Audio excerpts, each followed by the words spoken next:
here in our makeshift studios. I am joined at this hour by our two analysts, Ebrahim Fakir and Jambas. Interesting, I mean, for the second time now, the IEC briefing has been postponed. It was supposed to be at 6, moved to 7. Now they have just said it's now been moved to 8 o'clock. And all of this, of course, happening against some problems that people have raised about people who went to try and vote and not finding their names on the register. Some allege that they had been there before, but suddenly their names have now disappeared. I had the DA earlier talking about shortage of ballot papers, and I asked them whether they've registered this complaint they say yes, the people have actually registered these complaints with the IEC. Earlier in the day, one of our journalists was speaking to the Change Party that says that there's a wrong logo next to their name, or the name but with the wrong logo. And they have had 2 meetings this afternoon with the IEC. And I spoke to their leader earlier, who was saying they were waiting for a 3rd meeting with the IEC in trying to resolve this, and they are calling for this election to be nullified. So there's been some drama, that's the point I'm making, going on, this afternoon. Ebrahim Fakir, what are you hearing? Well, I'm hearing pretty much the same things you are. The reality is that there are going to be problems. You're talking about in excess of 23,000 voting stations. There's no election which is perfect. Look, some of these problems are more egregious than they usually are. And it is egregious to have a problem where there are shortages of ballot papers at 8:30 in the morning, for example. Or to have the wrong logo of a party next to its name.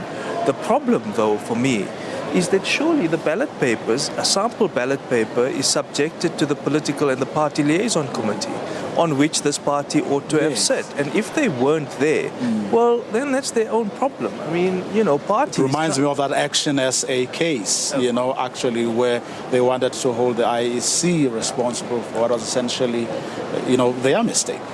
So, that you'll hear pretty dramatic stuff like the election should be nullified. This is after the Constitutional Court said, look, you can't postpone this thing. So we've got to now wait to assess what the scale of the problems are, firstly, and secondly, what the nature of the problems are.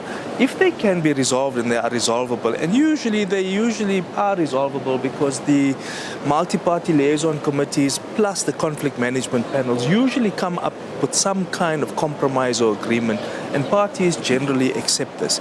The problem now is you've got parties which don't have the infrastructure that the established parties have.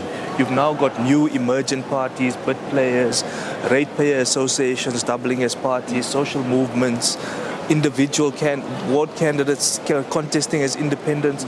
So these guys don't have the infrastructure, they don't have the party agent network, they don't have an understanding of the regulatory and oversight infrastructure. So it's going to be a much harder task to convince them that, look, the scale and the nature of the problems are not insurmountable. But if they are, then of course we got another issue facing us, and we're looking at potential delay in the results. But who knows? It's too early to call this. It's far too early to say what the nature of turnout is and who's going to benefit where and in what way. I mean, polls haven't even closed yet. So let's wait to see. Ongama, what are you hearing? Yeah, so it's roughly the same things. Obviously, whenever these issues crop up, a key question gets to be how much of these issues affect the credibility of the Electoral Commission, and how much of them are, happen in such a way that questions can be raised about how systemic they may be and how deliberate they may be to favor certain parties. I accept also that we perhaps have not gotten to the stage where such allegations can be made, given the commonality of the experience across the various areas. But I think the IEC is going to have to answer to questions of ballot shortages as well as system glitches. It still serves them best that those were not concentrated in areas that can be said to be strongholds of certain political parties in ways that can suggest some, underhandedness. So, but the threshold is going to keep narrowing of the link between the glitches and the extent to which there may be underhandedness.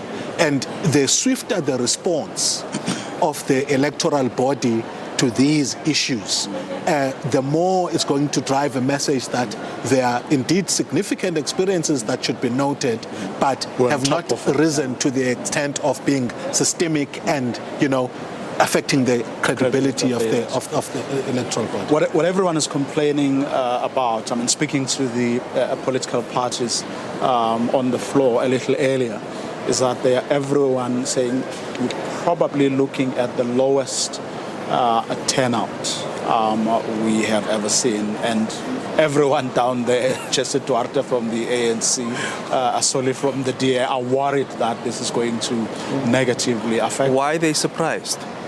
Well, they can worry. That's justifiable. Why are they surprised?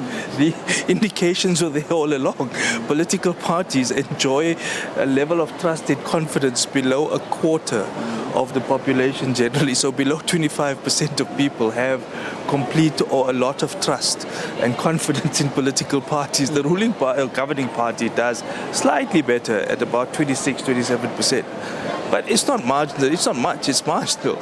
So they shouldn't be surprised. The credibility crisis of institutions has been ongoing for the past 5 years. It's not just the crisis of service delivery, it's a real crisis of representation. People believe that, listen, these guys are in it for some kind of incremental advantage. We don't feature. In fact, the nature of the election and the nature of the election campaign was that this election is it's not about you, the voter. This election is about us, the parties. When elections are, the parties are merely contestants. The elections are about us, the citizens. And I think what's happening is that South Africans are becoming much more instrumental about this. In 2016, they stayed away. Right? In the townships, people spread their votes across multiple parties. If they want to punish a party, they might stay away. Some of them, in incremental forms, move and vote for other parties. And I think this time they've decided, well, you don't serve us as parties. When you inhabit institutions, you do your own thing. You're therefore, inward-looking, you're insular. Why should we bother? It's doing nothing for us.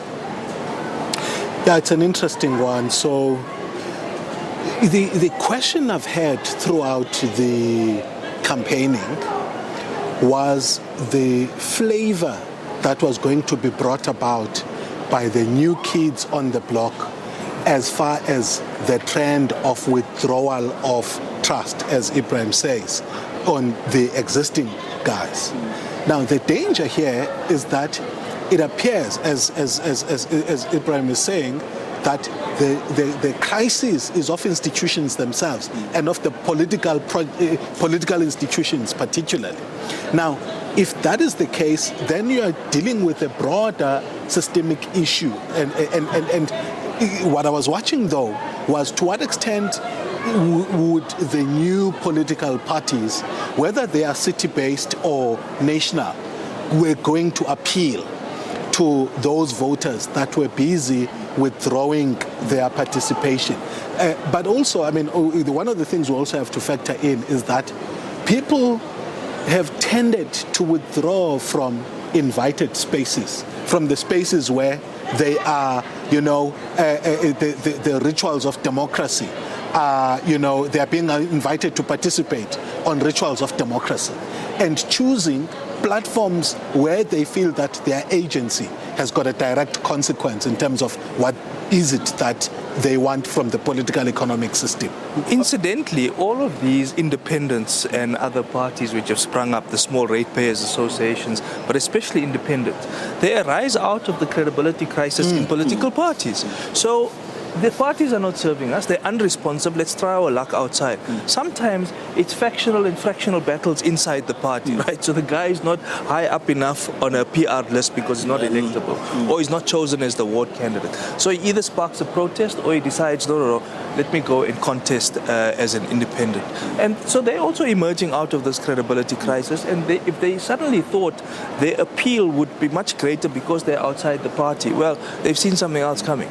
Okay, gentlemen, Ebrahim Fakir and Ongama Mtimka are, of course, staying with me throughout as we wait for that IEC briefing, which is very important for the issues we've just spoken about.